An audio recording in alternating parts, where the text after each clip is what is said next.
Here's 3 things I wish someone would tell me before I developed an eating disorder. Don't worry, I don't have it anymore. However, it did have a pretty decent hold over my life.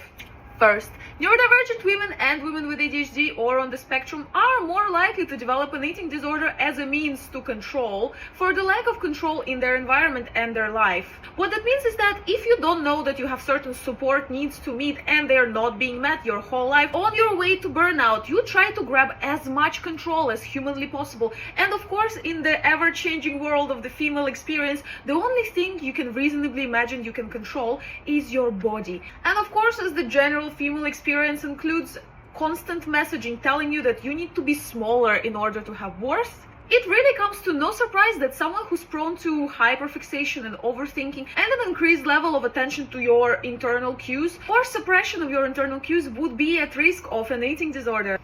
2.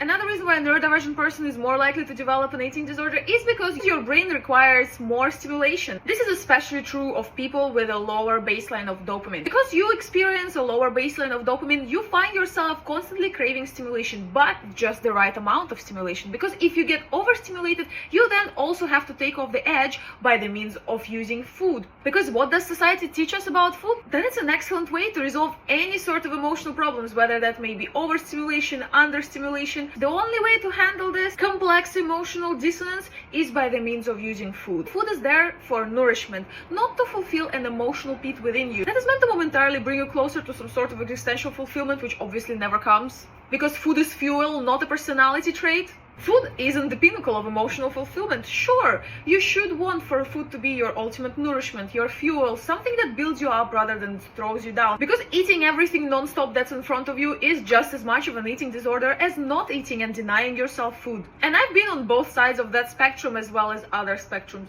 In general, I inhabit a rather colorful spectrum, let's just say. Women, especially of level 1 autism, are often overlooked by society as someone who simply doesn't need support. And life is just that much more fun when you don't know that you are on the spectrum. Or when you kinda know, but society denies you this information, as if you suddenly become aware of that fact, you will, God forbid, become actually content with your life. Which of course is not going to be permanent, because guess what, little face is always just around the corner. Another thing I wish someone would tell me is that denying yourself food has nothing to do with discipline. It is not some sort of grind where you get to tell everybody how different and how much better you are because you're able to survive on 3 ice cubes and a piece of cheese.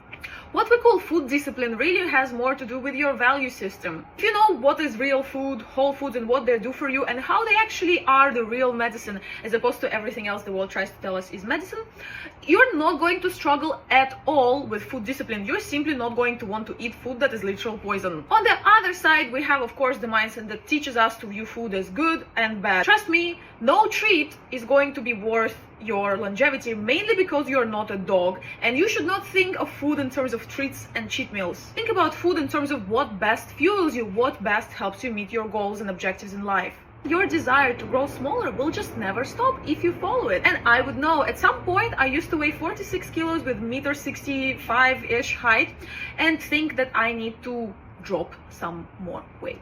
Mind you, I already looked like a skeleton, and I still looked at myself in the mirror and I perceived this non-existent fat in places there was none. And even though my whole life this number of 46 on the weight scale has kind of been my dream number, the second I reached it, somehow my life did not change at all. Except people obviously started telling me to eat more, which only drew more of my attention to the fact that I am not skinny enough. And clearly them telling me to eat more is just being jealous of my skinniness. Another thing I wish someone would tell me is that once you kind of ride into this carousel of constantly counting calories, this calorie counter in your mind pretty much just never leaves. It's just a bonus for the rest of your life, reminding you that you could always be smaller. You could always care more about eating closer to 1,000 calories a day.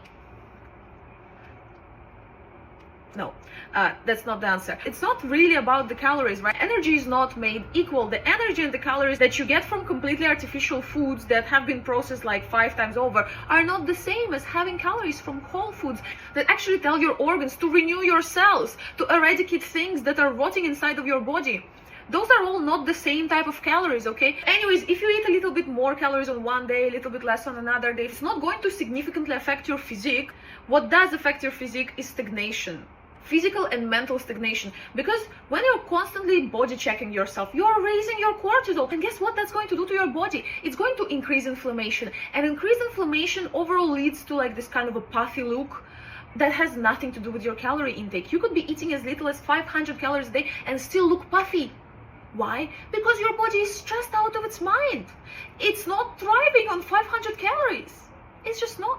Anyways, I am happy to announce that I haven't counted calories in several years. That doesn't change the fact that I kind of still know how many calories are on my plate, more or less.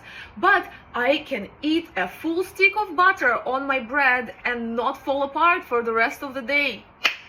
Personally, I think that deserves a round of applause. I don't know about you, but I just gave myself some, so feel free to join or not. Doesn't really matter. I'm just gonna go and kick in some more butter. Just for the fun of it. A much better measure is how your body performs, whether you feel energized enough to get in as many workouts a week as you want, whether you feel mentally sharp to do the things that you want to do, whether overall you feel capable to take on life or not. Those are much more interesting things to look at than the number on your scale.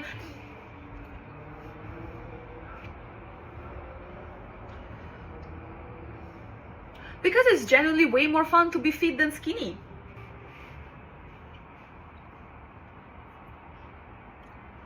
If I go to the gym, I can lift my body upside down. If I go dancing, I can jump for 6 hours in a row. I've stopped drinking and I feel incredible about all the liquid calories that I now do not get. Pun intended. It's not about the calories. It's more about what it does to your body. The essence of an eating disorder is sometimes, even though you don't know you have it, you may end up looking at food as a treat, as a way to regulate yourself. And it simply shouldn't be that. Obviously, when you feel bad, it's good to have something that builds up your biology, but it shouldn't be something that destroys it at the same time.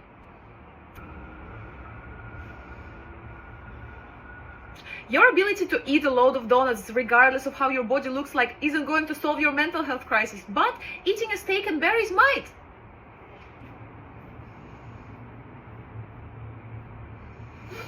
A glass of orange juice isn't going to kill you as long as you're not chasing it with 15 Oreos.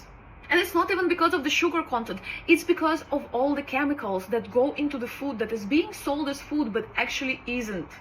The problem with our food system nowadays is that we're being sold an idea of a perfect looking meal without actually understanding what it does to our body. And then we measure our worth by our ability to either partake in eating of that meal or not, based on how it's going to add on to our physique.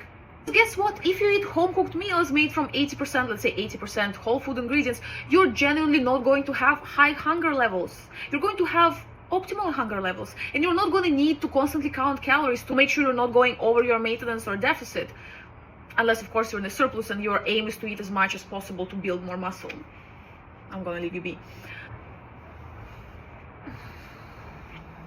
Anyways, stop making food your personality today and see it as a means to an end.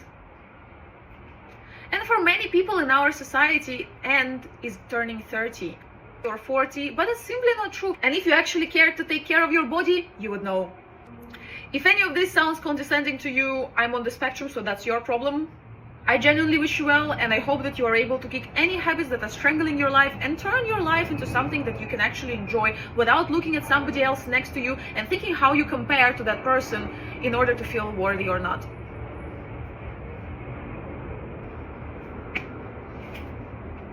As always, Jesus is King.